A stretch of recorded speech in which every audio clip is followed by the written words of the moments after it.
Ladies and gentlemen, welcome back to the channel. My name is Beefer, and today we have a new show I'm calling the Slow News Day. Now, with the Slow News Day, it's sort of like an internet news channel type of thing. I'm sure you've seen it on other channels like Some Ordinary Gamer. Maybe Ludwig's done something like that where he just covers random stories on the internet that they find interesting, and I like the idea, so naturally I'm deciding to copy it. I'm not sure if there's going to be a weekly thing, a bi-weekly thing, a monthly thing. It's probably just going to be one of those things that I do whenever I find like a group of interesting stories on the internet. If you guys go on to enjoy today's video, don't forget to like, share, comment, and subscribe. All my links are in the description. And with that being said, I'll catch you guys in the next one. Happy watching.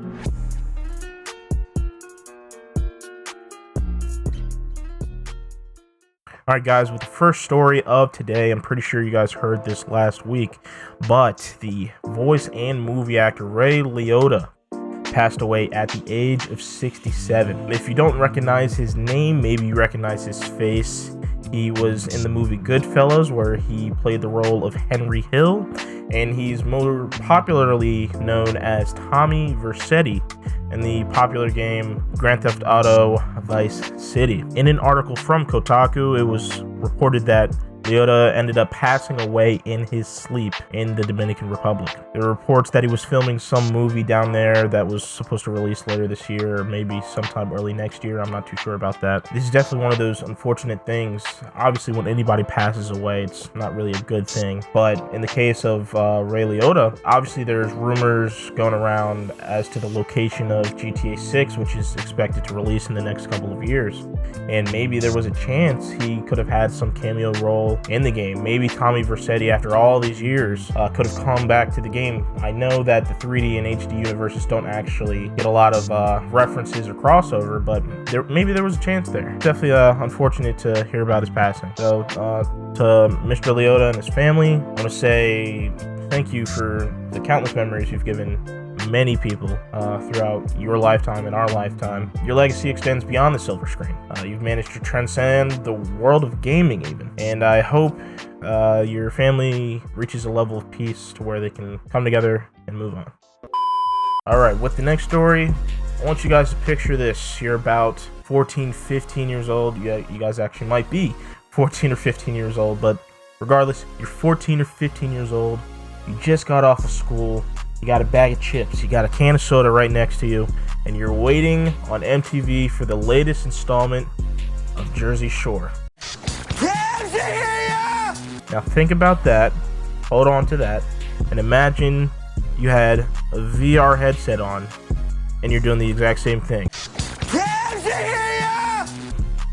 That's what this next story is about. Interestingly enough, according to an article from VR Scout, reality TV is being introduced into the Metaverse. The virtual production studio Dark Slope has actually announced that they're doing a partnership with Canadian production studio Insight Productions. Through this partnership, they plan to use the recently released Unreal Engine 5 to produce, quote, experimental television.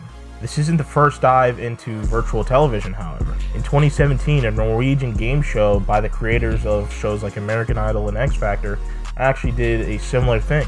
In this show, they had contestants participating in a sort of like mixed reality type of game. So it wasn't full-blown virtual reality where they had the VR goggles and whatnot, but I actually watched a video of it earlier, and right now, if my editing is right, you should be seeing some clips of that. And it looks pretty cool. It looks promising. Honestly, time will tell whether this show or venture is remotely popular or successful. I think it's definitely sort of uncharted territory, but I'll definitely stay on top of this, and I'm looking forward to see what comes out of it.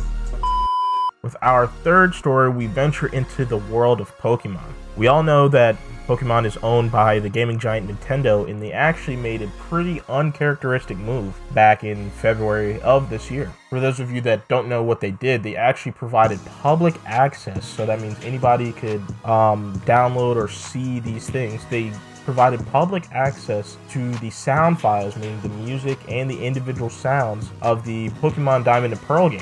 Now, obviously, Nintendo's no stranger to attacking the little guy, squashing the little guy. They're ruthless when it comes to their property or their,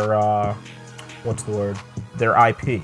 but many thought that this move was a step in the right direction, saying, hey, in the past we were pretty ruthless when it came to protecting the rights of our stuff, but we're more willing to work with smaller creators and get their talents, I guess, out there on the public forum. But Nintendo being Nintendo, their act of good faith was shortly lived. It was actually recently announced, it may have been like yesterday, or it could have been today, I'm not too sure, that by tomorrow, which is May 31st at 9 a.m., all those files that you currently have access to will actually be taken off of the site and will no longer be available for download. So hopefully this video gets out there quickly enough, and for those of you that are interested, you can actually go ahead and get those files. Owners of these files will still be able to use them in a non-commercial context, but this only applies as long as they don't sort of void Nintendo's notoriously ambiguous, let's be real, their ambiguous terms of service. In the end, despite their act of good faith, Nintendo pulls out a giant Uno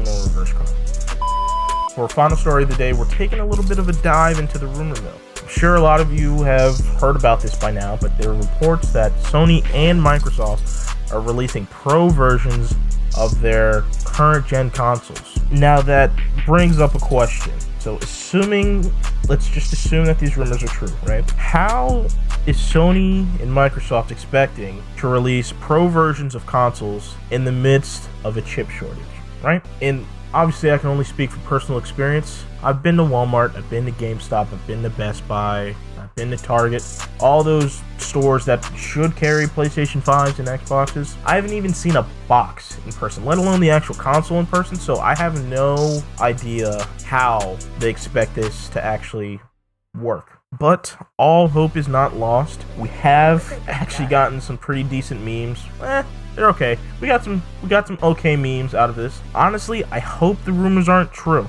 I would rather them work harder to make their base consoles more widely available, because we're currently, 2 years removed from launch, because they launched, November of 2020. More people don't have the console than do have the console. Still, if we go back to whenever the PS4 and Xbox One released, within 2 years, a whole lot of people had them. So it's just a ridiculous concept that they're like, all right, we're rushing out the pro versions of the console. But let me take a step back and say these are just rumors. Like I said, we're diving into the rumor mill. These are not confirmed by Sony or Microsoft, but I'm treating it as if it was, which I probably shouldn't do. Regardless, this wraps up today's installment of the Slow News Day. I hope you guys enjoyed today's video, and if you do, don't forget to like, share, comment, and subscribe, and I am out of here. Peace out.